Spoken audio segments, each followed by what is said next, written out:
We talk about food all the time, and today I just want to start by asking a simple question that we never ask, and that's, why does food matter? Why is food important? You ever think about that? There's 1,000 people in this room, and I guarantee you every one of you have a different opinion. Maybe because we're about to go to recess and you're hungry.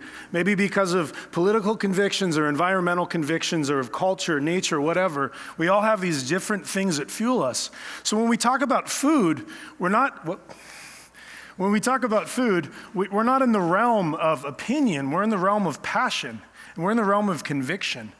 And in that regard, food is not entertainment like we often think of it as, it's more like religion. It's like religion because, like religion, it brings us together in ritual, it offers some explanation for the unknown, and it brings us together and unites us in culture. That's why it's like religion. But also like religion, food can be rather divisive. I'm going to put up my food religions up here. Based on I'm not sure where I fit in here, but I'm sure somewhere I do. Our gluten-free vegans, radical vegans, lacto, pesco, whatever, tarian. But regardless of where we fit here, when we talk about food, it becomes very difficult sometimes to have a true conversation, to have a true dialogue, and to convince any one of these people or anyone to rethink their viewpoints is like debating the origins of the world with a Southern Baptist. I mean, you're just probably not going to get very far. And I think we're all born to think of food as nourishment and food as sustenance and food because we're hungry and we're young and we're kids, and that's, food is not that complicated an issue. But it gets complicated as we get older.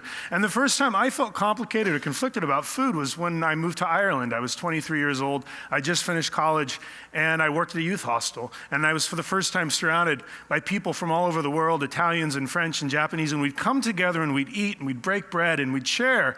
And then the subject of food came up, and then the subject of American food came up, and I was attacked because I was told, oh, you Americans, you have no food culture. All you have is McDonald's. And that's sadly what a lot of the world thinks, which has a lot more to do with Ray Kroc's entrepreneurial ambitions than the truth. But, I couldn't help but being influenced by that, coming home and thinking, my God, I have no food culture. I have no religion because my mom never even let me go to McDonald's, so I have nothing. And thinking like, well, what would have been like? I come from a little town called Scappoose, and in a town, and if Scappoose had been in Italy, it's funny to think about, but if Scappoose were in Italy, we'd probably have a regional dish or something we're famous for. But here I was deprived of religion, deprived of food culture. But then I thought about it, I'm like, what a crock. What a crock, because my family was so diverse. My family, because of my sisters, I have 4, I have a brother, and their marriages, it was like station wagons and minivans full of people. And very racially diverse. Through the marriages of my sisters, we have Mexican relatives and Vietnamese relatives and Japanese relatives. And our next door neighbor was Korean, Nam Suk. She taught my mom to make kimchi. And I was this American kid in a subdivision growing up eating kimchi with meatloaf and rice. And there was the Vietnamese relatives with like their smelly condiments, the fish sauce. But it was awesome. They made this beautiful, beautiful food that was so redolent and colorful and expressive. The ultimate was my brother-in-law Gilbert and his roasted goat. Now this was the late 1980s, not same thing. Late 1980s, and goat was not the easiest thing to find. There weren't halal butchers. You couldn't just pull up the internet, order whatever protein you want, 2 days, boom, dry ice here. He had to buy them live.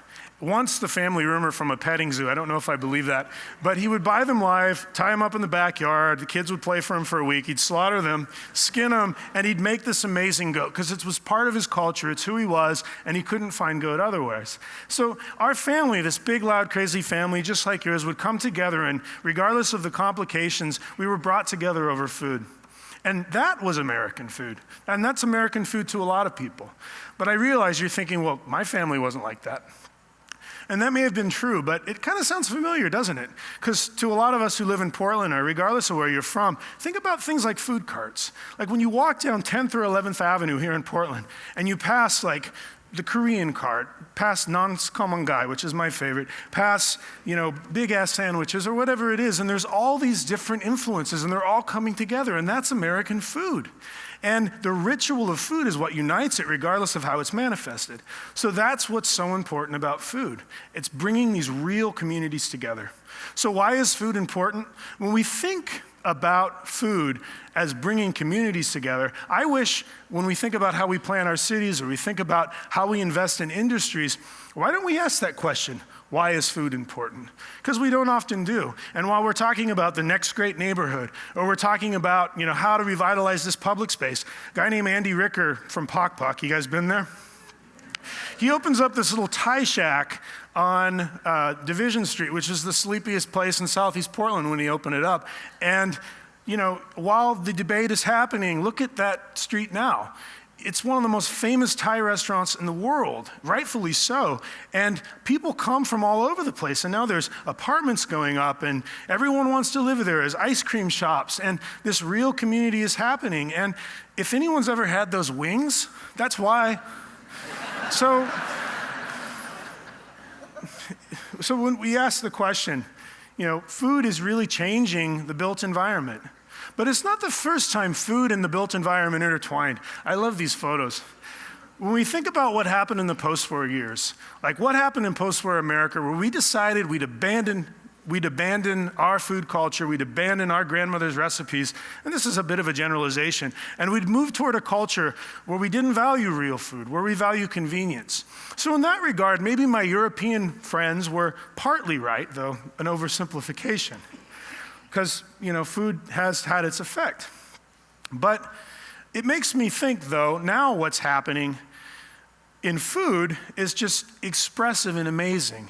And recently someone said to me, this foodie thing you do, it's just a fad. I'm going to argue that's the fad.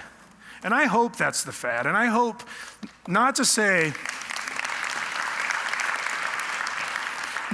fast food or whatever doesn't have its place. I'm not going to judge it or however we like to eat. But getting back to real food is something humanity's always done. It's something that brings us together, and it's going to be around for a long time. When I think of why food matters and why is food important, I don't think anyone said it better than James Beard. Do you know who he was?